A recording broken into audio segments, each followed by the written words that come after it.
Dave Harries. I have lived in China for about 4 years, and I now work at Microsoft as a training specialist. I'm from England, so from Birmingham in the middle of England. My friends keep joking to me, they say I'm almost Shanghainese now because I've been here too long. It's a bit difficult because Shanghai's entertainment scene is very evolving, so sometimes you hear about shows and sometimes you don't until they're actually finished.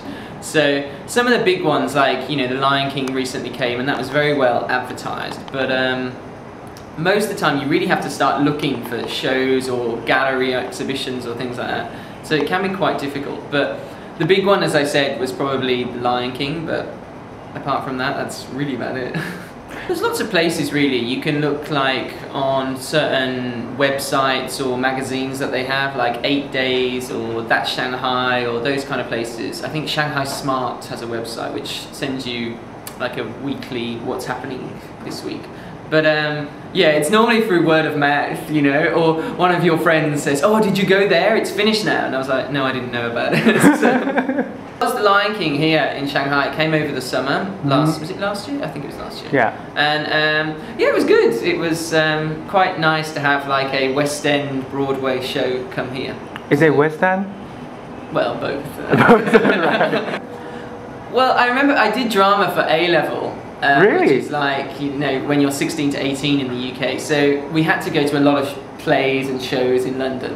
So I used to be going quite a lot, and we used to see loads. The great thing about the West End is there's so much variety and so much choice that you can go and see so many. So I saw, you know, the big ones like Phantom of the Opera and Cats and, you know, Les Mis and all those kind of things. But there's smaller ones as well which are more up and coming.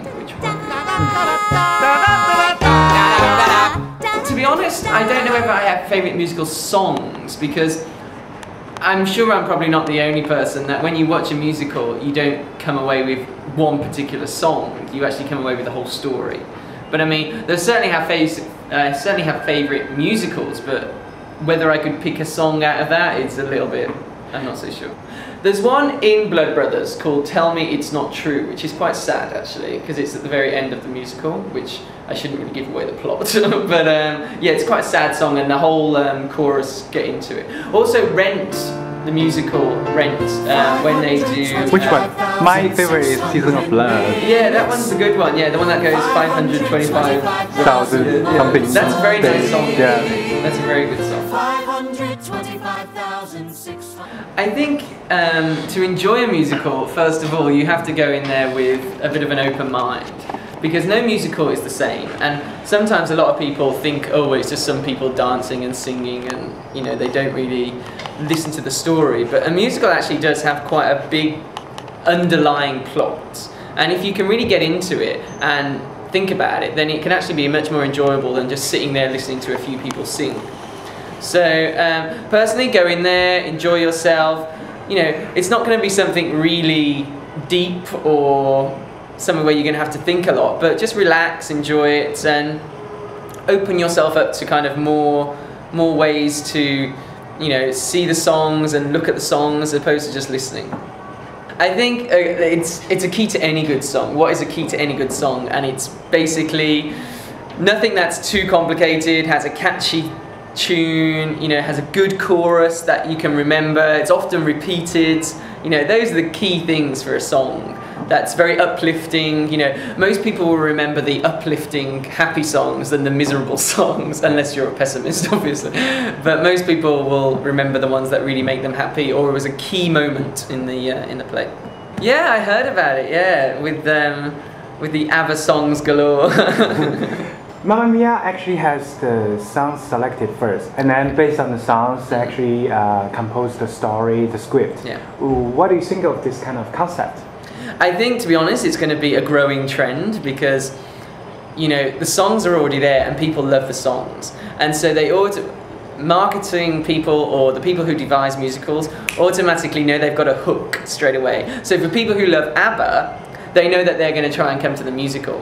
So really, that's the way forward. You've already got the people coming in before you even devise a story, because they know what to expect. So in this day and age, it's less work for the people to devise it and more money that they make.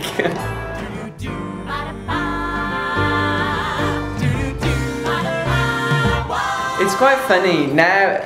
Like we just said, a lot of people are doing it. I heard that Take That is was a huge group in the UK, like in the 1990s, and they've just come back. And now there's a Take That musical, which is going to be based on their songs, and there's lots of other kind of people that are doing that. I think obviously, if you're going to pick a song, you need songs that are very well known and have a huge fan base. So you would probably go for something like the Beatles and do a Beatles story, which I think actually there may be one, I'm not sure. But you know, the Beatles songs are classic songs.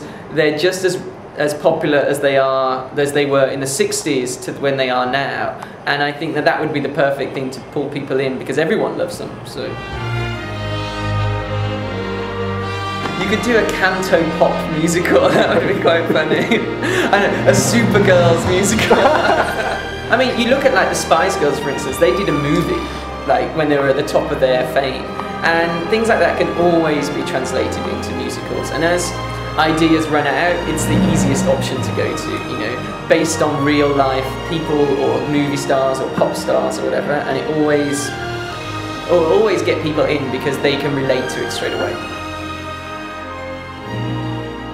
I hope it all goes well. I think you've got a great start, and as long as you market it well, you'll easily get the people in.